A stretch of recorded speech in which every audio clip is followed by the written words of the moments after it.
Bonjour,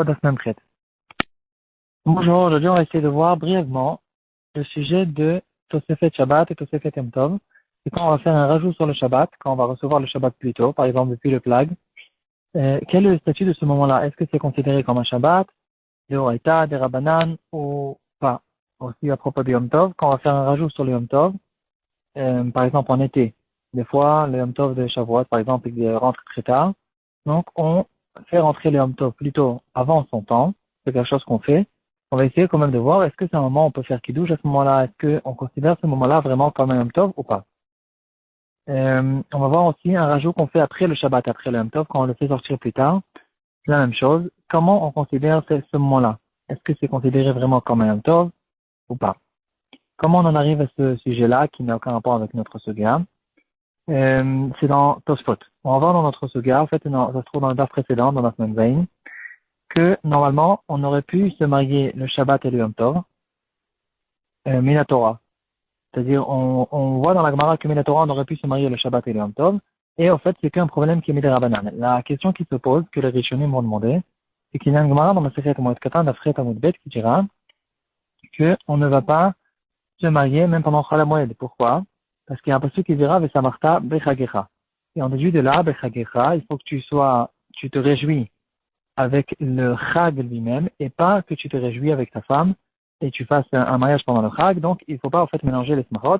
Il y a la Simcha du Chag et la Simcha du mariage, on ne va pas les mélanger ensemble. Donc, ici, on apprend un pasouk qu'on ne va pas se marier pendant le Chag. Comment est-ce que dans notre Gemara, on peut voir, on a l'impression de voir qu'on peut faire un mariage mais la Torah dans le Chag? Le Tosfot, il va nous répondre. Le Tosfot, il se trouve dans les Matril des Massar là. Tosfot, il va nous dire que ici, la Gemara, elle fait référence justement à ce moment-là, qui s'appelle Tosefet Yom Tov. Et à ce moment-là, la Gemara, elle a été intéressée de nous dire que quelqu'un, il peut faire un mariage pendant la Tosefet Yom Tov, normalement, Midoraita. Et dans ce moment-là, il n'y avait pas le problème de Samarta Bechagecha, Bechagecha, Velo Bishtecha. Et donc, c'est ici, c'est pour ça que dans notre Gemara, on retrouve un mariage qui se fait pendant Yom Tov. Donc ici, on voit dans Tosfot que les chiyuvim de Yom Tov, ça commence que même malgré que je fais un rajout au Yom Tov, et je considère que le mariage a eu lieu Yom Tov, sur la carte de mariage, j'aurais écrit le mariage aura lieu Yom Tov, parce que je le fais pendant le moment du rajout du Yom Tov, mais quand même, c'est pas considéré pour de vrai comme un Yom Tov, parce que on ne rentre pas, enfin, on voit qu'on ne rentre pas dans le problème de Vesamarta Bechagecha Velo Beishtecha.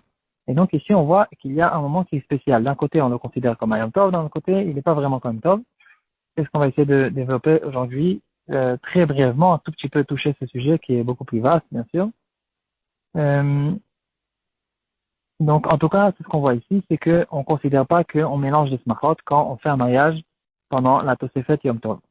Le Khatam Sofer, il va déduire de là que la mitzvah de Tosefet Yom Tov, c'est Midoraita.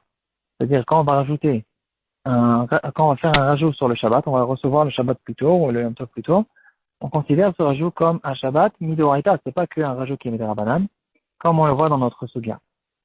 Dans Tosfot, en tout cas, on retrouve un chidouche intéressant, qui concerne à propos de quelqu'un qui a commencé son repas de Chag. Il a commencé avec, il a fait un repas de Chag, il a fait le kiddush, il a mangé de la viande, il a bu du vin, et tout ça, c'était encore avant la Shkia. Là, la question qui se pose, est-ce qu'il a été quitte de la mitzvah, de la Seuda qu'on va faire pendant Yom Tov? Est-ce qu'on considère cette chose-là comme une simchat Yom Tov? Dans notre Tosfot, on voit qu'apparemment, à ce moment-là, il n'y a pas encore de mitzvah de simchat Yom Tov. C'est considéré quand même comme Yom Tov, mais il n'y a pas de simchat Yom Tov parce que si c'était déjà un moment où on peut être quitte de la simchat Yom Tov, alors en faisant un mariage à ce moment-là, alors c'est considéré qu'on mélange des smachot. Donc ici, la question qui se pose, qui va être la question qui va être relevée dans les poskim, dans le Shagatarié, dans le Sharitouva, ils en parlent, c'est est-ce que quelqu'un qui a commencé le kiddush avant la shkia, qui a mangé avant la shkia, est-ce qu'il a besoin, après, quand la nuit tombe, comme on a l'habitude de refaire le kriyat shema, est-ce qu'il aura le besoin de reprendre un morceau de viande, de boire encore un verre de vin pour être quitte de la mitzvah de Simchat Yom Tov? Il y a un autre sujet qui va être relevé dans la poskim à ce propos-là, dans le Magen Avraham, sur le Shulchan Aruch Siman Tav Tzadik Aleph. Magen Avraham, c'est toujours dans la partie Orachaim. À propos de quelqu'un qui mange le dernier jour de Pessah. Shvi shel Pesach ou bien Shmini shel Pesach en Chutz La'aretz. Il mange une Seuda que on fait l'après-midi. Alors, pendant Yom Tov, en général, il n'y a pas Seuda Shlishit. Il n'y a pas de mitzvah de Seuda Shlishit pendant Yom Tov. C'est une mitzvah qui existe que pendant Shabbat. Par contre, le dernier jour de Yom Tov, il y a un minag, c'est qu'une habitude, de faire une Seuda qu'on va appeler Neilat Chag, ou certains l'appellent Seudat Mashiach, comme le Baal Shem Tov avait l'habitude de dire.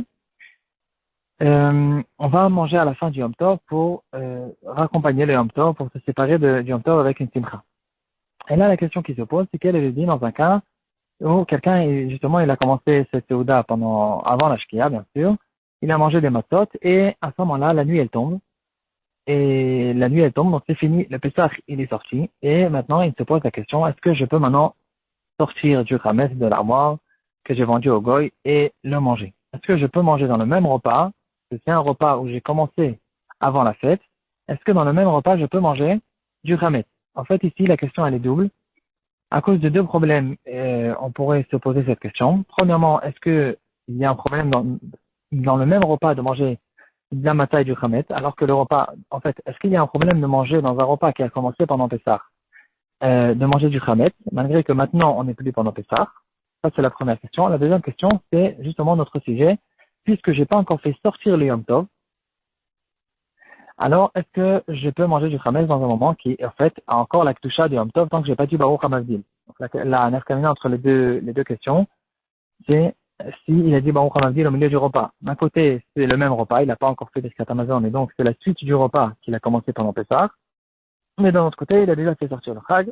En tout cas, ici, on a justement le même sujet. Dans le Mishnah Bora, il y a une référence là-dessus. Il ramène ce Magen Avraham, il n'est pas d'accord avec lui.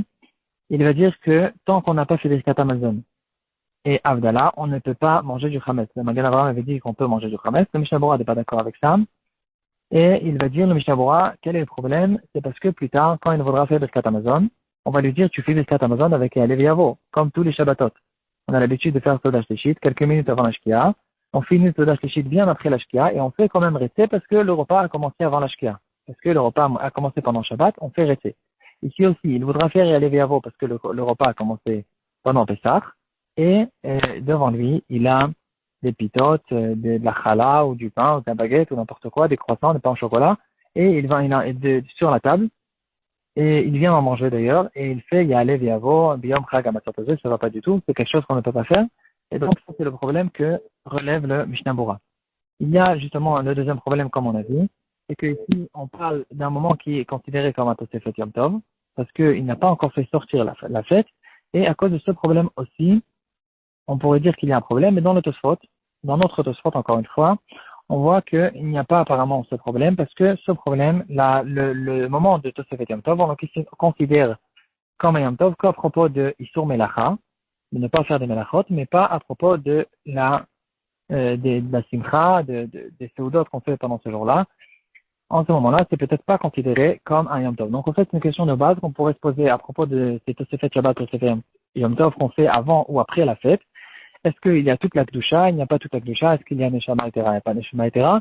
Est-ce qu'on considère ce moment-là comme un Yom Tov ou un Shabbat que à propos de Isur Melacha ou même plus que ça? On peut considérer ce moment-là comme étant un Shabbat complètement et faire les Seudot de Shabbat, etc. Ça, c'est ça la question en fait qui est relevée dans le poskim et on la laisse ouverte aujourd'hui.